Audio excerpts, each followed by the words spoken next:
Start से recording start नहीं करें। बड़ी सही। बिस्मिल्लाहिर्रहमानिर्रहीम। अब्बास बिन मामून का कत्ल।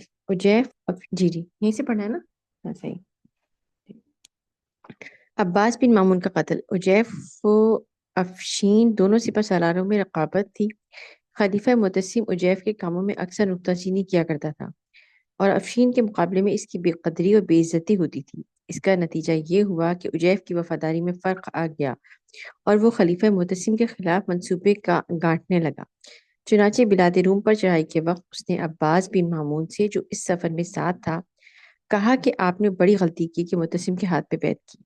अगर आप खुद खलीफा बनने की कोशिश करते तो तमाम सरदारान फौज आपकी हिमायत पर आमादा थे। अब्बास को इस तहरीक तरगीब से कुछ ख्याल पैदा हुआ और उजैफ ने इसी किस्म के तस्करे बार बार करके अब्बास को खुरूज पर आमादा कर लिया। तजवीज़ ये हुई कि पोशीदा तौर पर अव्वल सरदारान लश्कर को हम ख्याल बनाया जाए और फिर बैक वक्त मुतसिम, अफशीन और अशनास को कत्ल करके अब्बास की खिलाफत का ऐलान कर दिया जाए। इस तजवीज़ पर कारबंद होकर अव्वल बहुत से लश्कर को अब्बास की खिलाफत पर आमादा कर लिया गया, मगर फतेह अमूरिया के बाद वहां से वापस होते हुए रास्ते में मुतसिम को इस साजिश का हाल मालूम हो गया। ये जो मुतसिम ने अब्बास है ना, अव्वल अब्बास ये मोहतसिम का भतीजा है। अच्छा, अब्बास जो है सही। अब्बास बिन मामून जो है मोहतसिम का भतीजा है। मामून का बेटा है। सही किसका बेटा सर? मामून मामून का। का। अच्छा, मामून का बेटा। Okay okay okay. हाँ सही सही। इस तजवीज़ पर कारबंद होकर अव्वल बहुत से लश्कर को अब्बास की खिलाफत पर आमादा कर लिया, मगर फतेह अमूरिया के बाद वहां से वापस होते हुए रास्ते में मुतसिम को इस साजिश का हाल मालूम हो गया। मुतसिम ने अव्वल अब्बास को बुलाकर कैद कर लिया और अफशीन के सुपुर्द कर दिया। फिर मशाह बिन सहल, उमर फरगानी और उजैफ को भी यक के बाद दिगरे गिरफ्तार करके कैद कर लिया। अव्वल मशाह बिन सहल को कत्ल किया, फिर मकामे बनज में पहुंचकर अब्बास बिन मामून को एक बोरे में भर कर सी दिया। अच्छा, इस हालत में दम घुटकर वो मर गया। फिर मकामे नसीम क्या कहेंगे इसको भी? अजीब सा वर्ड है ये, नसीबीन। नसीबीन नसीबीन में नसीबीन। पहुंचकर एक गड्ढा खुदवाया। नसीबीन, ओके सर। नसीबीन में पहुंचकर एक गड्ढा खुदवाया और फिर उमर फरगानी को इसमें जिंदा दफन कर दिया। फिर मुसल में पहुंचकर उजैफ को भी एक बोरे में भरकर सी दिया, जिससे दम घुटकर वो मर गया। सामरा में दाखिल होकर खलीफा मामून रशीद की बकिया औलाद को गिरफ्तार कराकर सबको एक मकान में कैद कर दिया, यहाँ तक कि वो सब वहीं मर गए। गर्ज इस सफर में खलीफा मुतसिम ने चुन चुनकर हर एक उस शख्स को जिस पर जरा भी बगावत का शुबा हुआ कत्ल करके किस्सा पाक कर दिया। बगावत तिब्रिस्तान। माजियार माजियार बिन कारिन, रईस तिब्रिस्तान, अब्दुल्ला बिन ताहिर गवर्नर खुरासा का मातहत और खिराज गुजार था। इसके और अब्दुल्ला बिन ताहिर के दरमियान किसी बात पर नाराजगी पैदा हुई। माजियार ने कहा कि मैं बराह रास्त खिराज दारुल खिलाफा में भेज दिया करूंगा, मगर अब्दुल्ला बिन ताहिर को अदा न करूंगा। अब्दुल्ला बिन ताहिर इस बात को अपने वक़ार गवर्नरी के खिलाफ समझकर नापसंद करता था। चंद रोज तक यही झगड़ा रहा और माजियार खिराज बराह रास्त दारुल खिलाफा में भेजता और वहां से अब्दुल्ला बिन ताहिर के वकील को वसूल होता था। जंग बाबक के जमाने में अफशीन को आजादाना खर्च करने का इख्तियार था। इसके पास बराबर मुतसिम हर किस्म का सामान और रुपया भिजवाता रहता था। अफशीन अपनी फौज के लिए नहायत किफायत शुमारी के साथ सामान और रुपया खर्च करता था और बाकी तमाम रुपया और सामान अपने वतन अशरोसना यानी इलाका तुर्किस्तान को रवाना कर देता था। ये सामान जो अजरबैजान से भेजा जाता था खुरासान से होकर गुजरता था।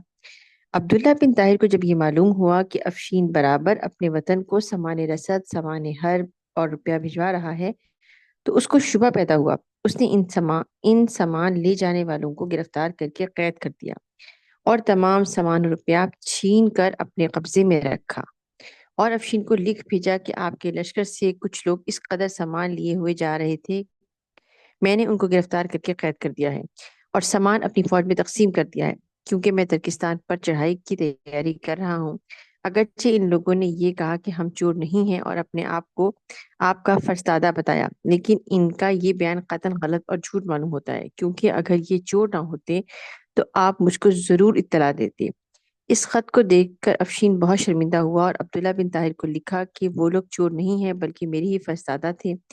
عبداللہ بن طاہر نے افشین کے اس خط کو دیکھ کر ان لوگوں کو چھوڑ دیا، مگر سامان جو ان سے چھینا تھا وہ نہیں دیا۔ اس عمل کی خفیہ رپورٹ عبداللہ بن طاہر نے خلیفہ معتصم کے پاس بھی بھیج دی، جس پر بظاہر خلیفہ معتصم نے کوئی التفات نہیں کیا۔ حقیقت یہ تھی کہ افشین اپنی ریاست و سلطنت اشروسنا میں قائم کرنا چاہتا تھا، اور اسی لیے وہ بیشتر سے تیاری کر رہا تھا۔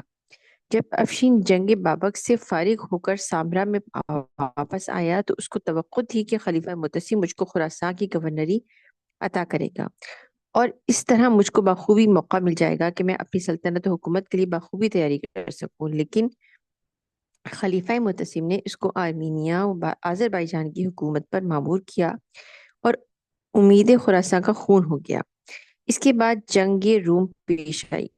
افشین کو اس لڑائی میں بھی شریک ہونا پڑا، مگر اس جنگ میں معتصم خود موجود تھا، اور اس نے ابتدا میں اگر کسی کو سپہ سالار اعظم بنایا تھا تو وہ اجیف تھا، جو اپنے آپ کو افشین کا مد مقابل اور رقیب سمجھتا تھا۔ اجیف کا جو انجام ہوا وہ اوپر مذکور ہو چکا ہے۔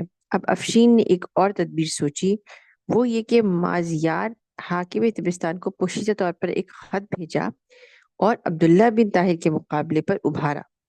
اس خط کا مضمون یہ تھا: دین زردشتی کا کوئی ناصر و مددگار میرے اور تمہارے سوا نہیں ہے۔ بابک بھی اسی دین کی حمایت میں کوشاں تھا، لیکن وہ محض اپنی طاقت کی وجہ سے ہلاک و برباد ہوا، اور اس نے میری نصیحتوں پر مطلق توجہ نہ دی۔ اس وقت بھی ایک ذری موقع حاصل ہے، وہ یہ کہ تم اللہ میں بغاوت بلند کر دو۔ یہ لوگ تمہارے مقابلے کے لیے میرے سوا یقیناً کسی دوسرے کو معمور نہ کریں گے۔ اس وقت میرے پاس سب سے زیادہ طاقتور اور زبردست فوج ہے، میں تم سے سازش کر لوں گا اور ہم دونوں متفق ہو جائیں گے۔ اس کے بعد ہمارا مقابلے پر مغاربہ عرب اور خراسانیوں کے سوا اور کوئی نہ آئے گا۔ مغاربہ کی تعداد بہت ہی قلیل ہے، ان کے مقابلے کے لیے ہماری فوج کا ایک معمولی دستہ کافی ہوگا۔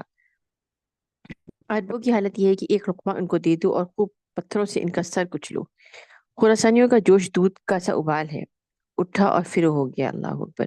تھوڑے سے استقلال میں ان کا خاتمہ کیا جا سکتا ہے، اگر تم ذرا ہمت کرو تو وہی دین مذہب جو ملوک عجم کے زمانے میں تھا پھر قائم و جاری ہو سکتا ہے۔ ملوک عجم کا مطلب کیسا ہے؟ ملوک عجم عجم کے بادشاہ عرب ہے نا، عرب عجم، کیونکہ یہ سارے ترکی ہے نا، یہ سارے حجیف اور افشین اچھا عجم کے بادشاہ۔ اوکے۔ مازیار اس خط کو پڑھ کر خوش ہوا اور اس نے علم بغاوت بلند کر دیا۔ رعایا سے 1 سال کا پیشگی خراج وصول کر کے سامان حرب کی فراہمی اور قلعوں کی مرمت اور درستی سے فارغ ہو کر بڑی سے بڑی فوج کا مقابلہ کرنے کے لیے تیار ہو بیٹھا۔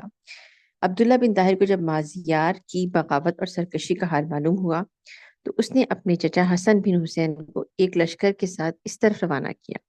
ادھر معتصم کو اس بغاوت کا حال معلوم ہوا تو اس نے دارالخلافہ اور دوسرے مقامات سے عبداللہ بن طاہر کی امداد کے لیے فوجوں کی روانگی کا حکم صادر کیا، مگر افشین کو اس طرف جانے کا حکم نہیں دیا۔ نتیجہ یہ ہوا کہ مازیار گرفتار ہو کر عبداللہ بن طاہر کی خدمت میں پیش کیا گیا۔ عبداللہ بن طاہر نے اس کو معتصم کی خدمت میں روانہ کر دیا اور معتصم نے اس کو جیل خانے بھیج دیا۔ حسن بن حسین نے جب مازیار کو گرفتار کیا تو اتفاق سے افشین کا مذکور اور اس کے علاوہ اسی مضمون کے اور بھی خطوط جو افشین نے مازیار کے پاس بھیجے تھے مازیار کے پاس سے برآمد ہوئے۔ عبداللہ بن طاہر نے یہ خطوط بھی خلیفہ معتصم کے پاس بھیج دیے، مگر خلیفہ معتصم نے ان خطوط کو لے کر اپنے پاس بحفاظت رکھ تو لیا اور بظاہر کوئی التفات اس طرف نہیں کیا۔ یہ واقعہ سن 224 ہجری کا ہے۔ چلیں یہ بس یہاں تک پڑھیں۔ بغاوت